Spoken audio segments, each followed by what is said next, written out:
2025 first boxing video of the year. This is a boxing wish list for 2025. The things that I personally want to see in 2025 in this sport, a top 5 and an honorable mention, an outside looking in, if you will. So let's get into the top 5 things I would like to see in boxing this year. Number 1, I think this is the biggest fight that can potentially be made. I'm not sure it's going to happen, but Shakur Stevenson versus Gervonta Davis. To me, this is as big of a fight as you can have in the sport right now. Shakur Stevenson and Gervonta Davis are better than everyone else in the lightweight division, outside of maybe Vasily Lomachenko. I would like for Vasily Lomachenko to fight one of these dudes as well, so we can put that as a subheader to this. But to me, the fight to make in arguably all of boxing, but definitely in the 135-pound division, Shakur Stevenson and Gervonta Davis. They've been talking shit to each other for years. They've been allegedly making offers to one another, allegedly. And ultimately, promotionally, I don't know if this gets done, because you have Shakur Stevenson, who had been with Top Rank, now seems to be with Turkey Al-Sheikh in Riyadh season. We'll get to that later. And Gervonta Davis with PBC. It doesn't seem like either guy wants to cross the street, if you will. I hope this fight gets made, and I hope that I'm wrong. I'm a little bit pessimistic about it being made in 2025, but this is a wish list after all. And to me, this is the top thing I want to see in the sport this year in terms of fights that I want to see made. Gervonta Davis, Shakur Stevenson, arguably 2 top 10 pound for pound guys. I'm sure that a lot of people would have one or the other, or both, because, you know, a lot of people hate one or the other and potentially like one or the other very much. But to me, objectively, you have to look at the talent, and you have to look at what they've shown in the ring. These are 2 top 10, arguably top 10. Ultimately, I hope this fight gets made. Let's go on to number 2. Next up, this is a more broad discussion to be had, but more free and accessible boxing on television or on streaming services. You could put that in the category as well. But what we're looking at right now with the sport is the sport seems to be monopolized in a way by, among others, DAZN. And you can't blame DAZN for doing that. If they can get all of boxing, then they're going to do it.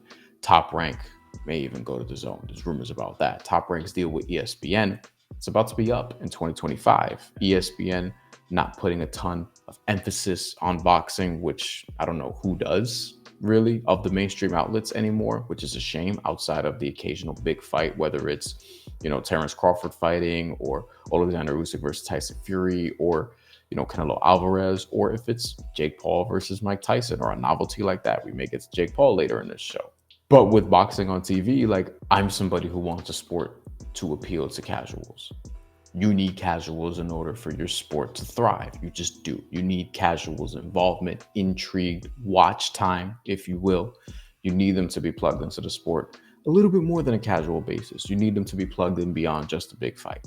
And to make boxing more free, more accessible, this is what Premier Boxing Champions tried to execute starting in 2015, when they had cards on NBC, they had cards on CBS, they had cards on Spike TV and Bounce TV. They had cards on ESPN as well. This was a thing that was working for a little while, and then eventually it just kind of became Fox or Showtime, and then it was pay-per-view, even though they said pay-per-view wouldn't become a thing again. And now all of a sudden we're just paying for everything again. So this is the way it was before. But to me, just make boxing more accessible. And I think to make it more accessible, like, for example, I like what Pro Box TV does. They just need, you know, more marketing beyond just, I guess, boxing fans, but they get a lot of the hardcores in there on Wednesday nights, free on YouTube to watch.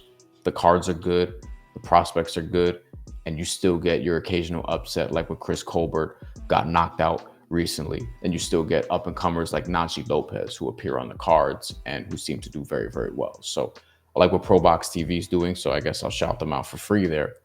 But ultimately, probably more models like that, I think, would help the sport. And so that it's not just all sort of pay-per-view, if you will. Next up, we're going to another fight. This is at the top for me in terms of women's boxing. And in all of boxing, it's one of the fights I want to see the most. Amanda Serrano versus Alicia Baumgardner. Alicia Baumgardner, who has not had a big fight in a while, and Amanda Serrano, whose star has just continued to rise. She just lost to Katie Taylor again, and it's debatable again. I think Amanda Serrano has a great case for winning that second fight, and I thought she had a great case for winning that first fight. And I probably think that she won both, just by a smidge. But Alicia Baumgartner is a great challenge for her.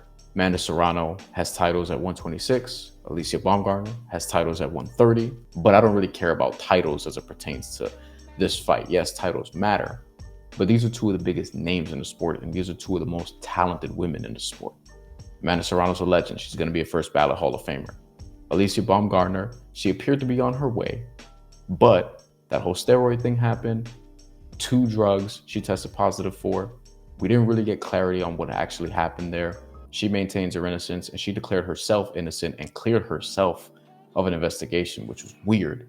So we don't really know if she did them or not, or who's to blame, or whatever the case may be. There's still not really clarity there, but she's been back in the ring since, just in a low profile way. This is a high profile fight for both. This is a fight that could sell out very easily.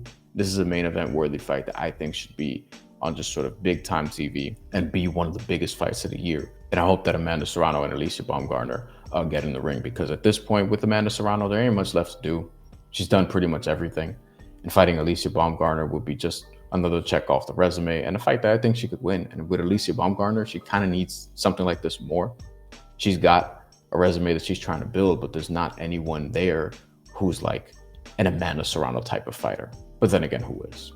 Ultimately, I think this would be an amazing, amazing fight, and I hope it happens in 2025. Next up, sticking with, I suppose, most valuable promotions, we have Jake Paul. And this should be the year that he takes on a legitimate challenge. In his defense, a lot of guys in boxing, 10, 12 or so fights into their career, they don't take on super legitimate challenges. He's been padding his resume, as a lot of people do, which is the case. And we've talked about this before, like why he's doing so and why he's able to get away with it, so to speak. But it feels like he's been in our lives longer, because he kind of has at this point. This is already like a 4 or 5 year run or so.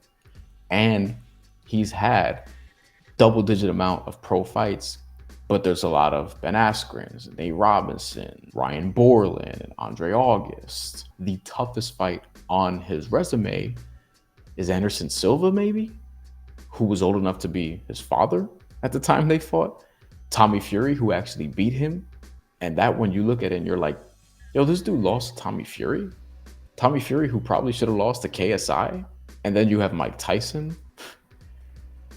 You all know what happened there. And I'm at the point now with Jake Paul where I feel like the community is losing some intrigue. How many people really cared when he fought Andre August? How many people really cared when he fought Ryan Borland? How many people really cared when he fought Mike Perry? Mike Perry, who's a replacement for Mike Tyson. People cared about Mike Tyson. That's why the Netflix event did so well. I'm sure some hardcore boxing fans cared about Amanda Serrano and Katie Taylor more. I was probably one of those people. And then you look at Jake Paul versus Mike Tyson. Yeah, that fight sold because it was Mike Tyson. You couldn't put Jake Paul and Mike Perry on Netflix. So I want to see him fight a legitimate challenge, a legitimate boxer. There's room for Jake Paul to grow as a boxer. Okay, so let's see him fight actual boxers, at least an actual boxer with a real resume in 2025, not somebody who's almost 50 and not somebody who has a predominantly MMA background. Let's just see Jake Paul take a step up in competition like any other true boxer would. Number 5, a challenger to Turki Al-Sheikh and Riyadh Season. I know a lot of people are going to be like, oh God. Listen, sports are better when there's competition. I'll give you an example. I'm a WWE fan. I'm also a wrestling fan. Those aren't always the same thing. You have people who follow MMA, and you have some people who just follow the UFC. UFC is not MMA. The sport is MMA. The promotion is UFC. Same thing with wrestling. The sport is pro wrestling. I know some people will say, oh, pro wrestling is not a sport, but just follow me here. And the promotion is WWE. WWE is at its best when there's competition, when they're being pushed. They were buying out their competition. They were turning it up. They invented WrestleMania, all these different things. And in the 90s, they competed with WCW head-to-head, Monday Night Wars. Everybody was watching wrestling in the 90s, mid to late 90s, and into the early 2000s, until they bought WCW in 2001. But at their apex of the Attitude Era in the late 90s, the WWE was competing with WCW and was pushed, and every week both shows had to put out their best, and it brought out the best in pro wrestling as a sport, as a live action movie. So in short, the WWE buys WCW, and they eventually have to create their own competition with SmackDown and Raw by separating wrestlers because they have all these wrestlers on their brand and they have to kind of separate them into two different brands so they can compete with one another because they had to create their own competition because they had a monopoly on pro wrestling at that point. So the product wasn't as good as it was when it was competing with WCW for a little while. It was still good, but it wasn't as good. And later on, we go to like 2019 and AEW, All Elite Wrestling becomes a thing. They get the TNT deal. They have a lot of money because of the cons. They have imposed a challenge in the way that WCW has, but with WWE, they step up their competition when there's competition. So with boxing, Turkey, Al Sheikh, and the Saudis have a monopoly on the sport right now. Other than PBC and I guess Top Rank with ESPN, although that deal looks like it may be coming to an end, and Top Rank may go to DAZN. So DAZN's gonna have a monopoly on the sport as well. So you can, I guess, fold these two into each other. I think it will help the sport if not every big fight is in Saudi Arabia, seemingly. And I think it will help the sport if you just have competition, like if not everyone has to go through that pipeline to sort of make their money. There are people who don't want to go to Saudi Arabia for totally justifiable reasons. Like maybe they have their moral concerns or whatever the case may be. Gervonta Davis thinks that people who can't sell in America go to Saudi Arabia, go to Turkey Al Sheikh to get the money and sell out there because they can't do it here.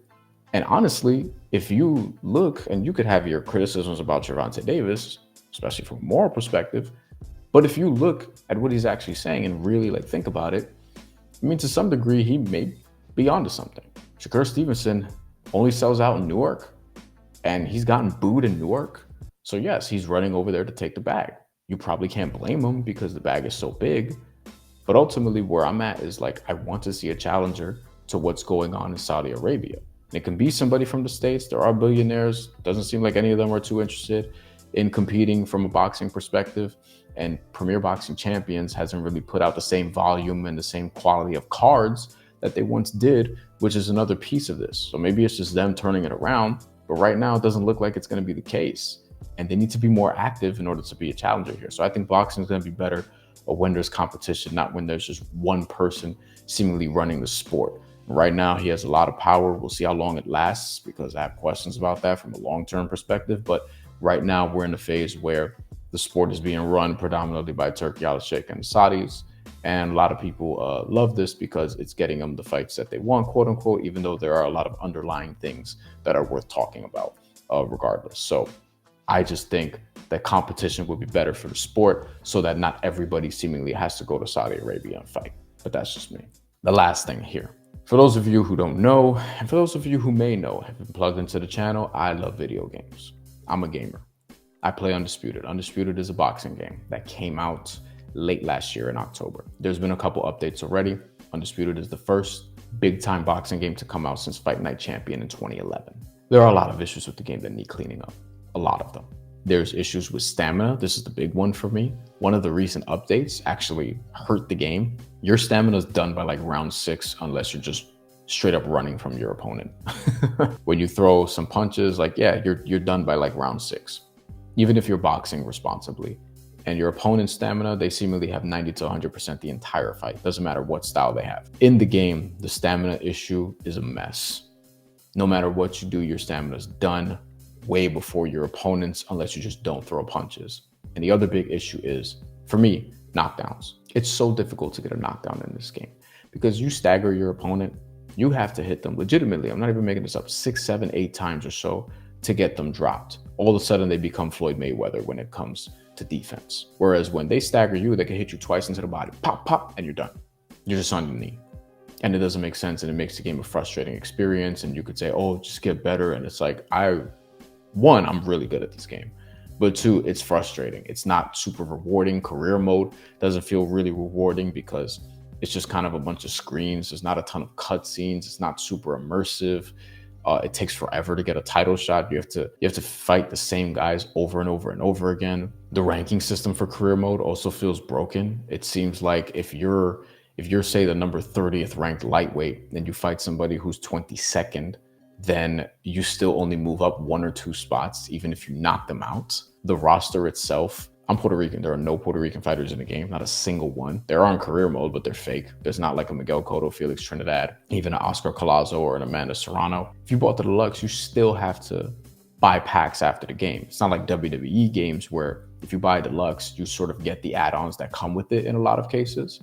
In this game, you buy the deluxe, you still have to pay $20 for the Jake Paul pack, which also includes Otto Wallin and Marco Antonio Barrera and Juan Manuel Marquez, so on and so forth, Buster Douglas. And you pay $20 for that, even if you have the deluxe. It was really 15 and change because there was a sale, quote unquote, but that's kind of where the game is at this point. So it needs fixing, and I don't know if it's going to be fixed. It's probably optimistic, and it seems like the people who joked about the developers is doing a cash grab and then just sort of dipping on the game and leaving it inactive after a while, not really pouring into the updates, maybe onto something there. So hopefully it gets fixed in 2025. The stamina, the knockdowns, the career mode, the everything, just everything. Because right now I think the game is just decent. And it could be great, as the potential to be great, but it's not better than the last 2-3 fight nights. Or some would say it might not be better than any fight night, which I might be willing to listen to that. That's all we have for this video, Boxing Wishlist 2025. Let me know what you want to see in the sport. Seriously, let me know what you want to see in the sport this year. Thank you for watching if you have for this long, but please do like, comment, subscribe, and all those different things. But let me know if you agree, disagree. Just don't be a dick if you disagree. But if you agree, disagree with my suggestions and what do you want to see the most in 2025 from the sport, leave a list. Leave a list. Let's talk about it. Thank you for watching, and we'll be back with more very, very soon on the channel. Take it easy.